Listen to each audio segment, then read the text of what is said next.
If I told you that I'm newly in love with a pipe tobacco that smells like meat, would you think I'm crazy?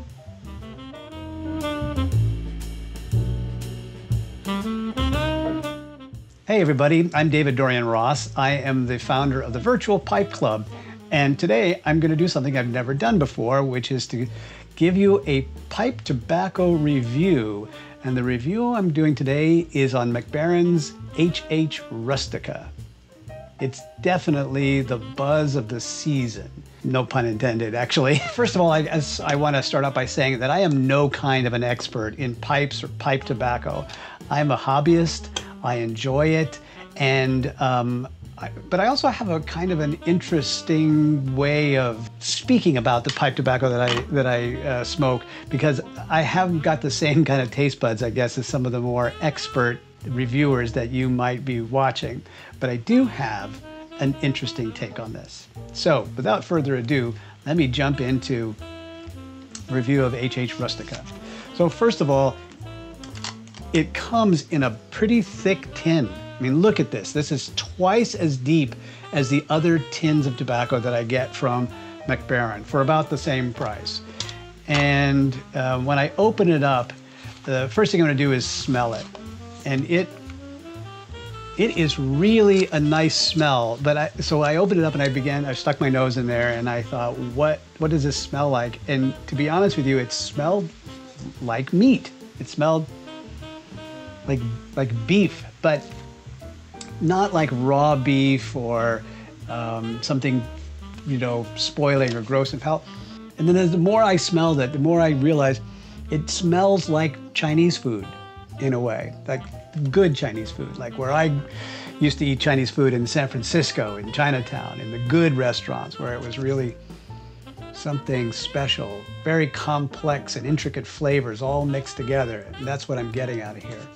A very meaty kind of aroma, sumptuous, a savory kind of aroma with complexities that involve other kinds of spices, not peppery spices, but like soy sauce, like even the hint of the vegetables that you might get in there, just to add some subtle hints of complexity to it.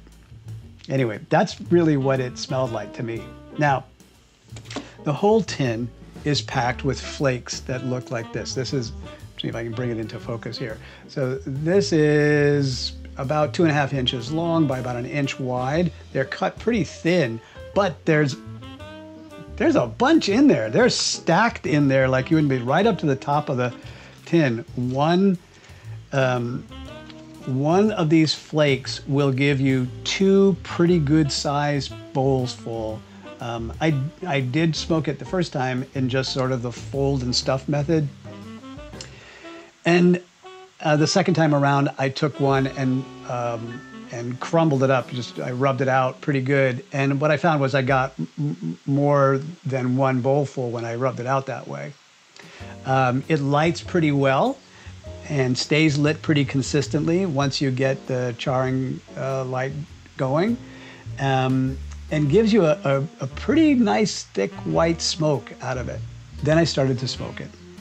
And I started to taste what it tastes like. And to be honest with you, this is where I differ from a lot of other pipe reviewers, because I don't taste all of those Burleys and Virginias. I mean, I just don't know enough about tobacco to be able to identify what that tastes like.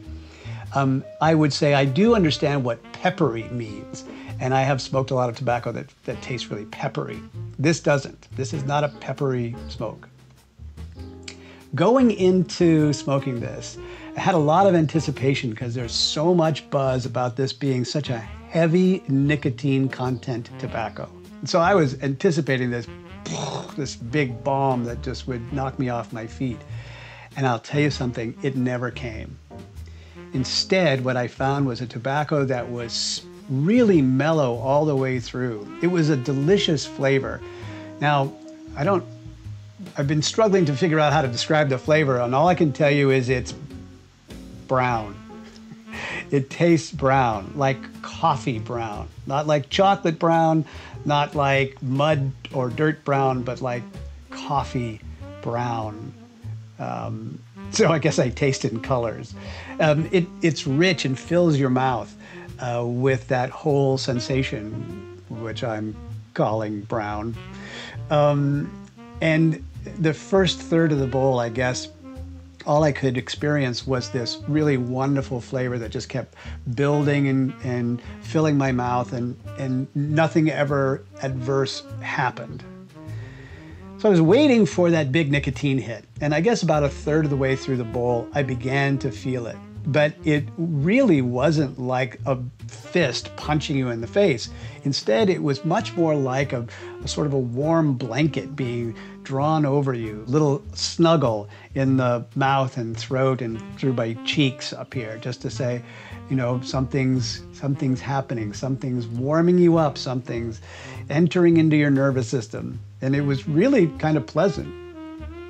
It continued to build in that way, never overpowering the flavors, but certainly increasing in intensity until I got down to the bottom third of the bowl. Now, by that time, I had a bit of a buzz on, but not as much as I've had from like Dark-Fired Kentucky in the past. This one was deeper, a deeper kind of solid nicotine buzz than the sort of top-heavy buzz that you get from some of the other tobaccos. It was pleasant. It was nice. It was yummy. By the time I finished the 2/3 of the bowl, I decided to tap it out and just light up another bowl. And that's also something that took me by surprise, because I had planned for there to be just one bowl and then out before I did damage to myself. But in fact, the nicotine buzz wasn't that bad, and the flavors were so good that I said, I really feel like another bowl. And so I had a second bowl. And of course, the nicotine buzz just kept on building. It didn't start over again. It just kept increasing until, long story short, by the time I finished the second bowl, I was as nicely buzzed as I have been from anything I have ever smoked. About room note. So I've given you a tin note and I've given you sort of a flavor note. Now let me talk about room note. I have really no idea how people decide on room note by themselves when they're smoking, because the tobacco, the smoke is already in your face and in your nose and everything. How can you smell what's going on outside of that? So I asked my wife, I said, can you smell this? Because she's quick to let me know about other tobaccos that stink to her. I said, can you smell this tobacco I'm smoking? And she said, no, not really at all, which means that it has a fairly neutral and light touch when it comes to the room note for people who, especially who are non-smokers.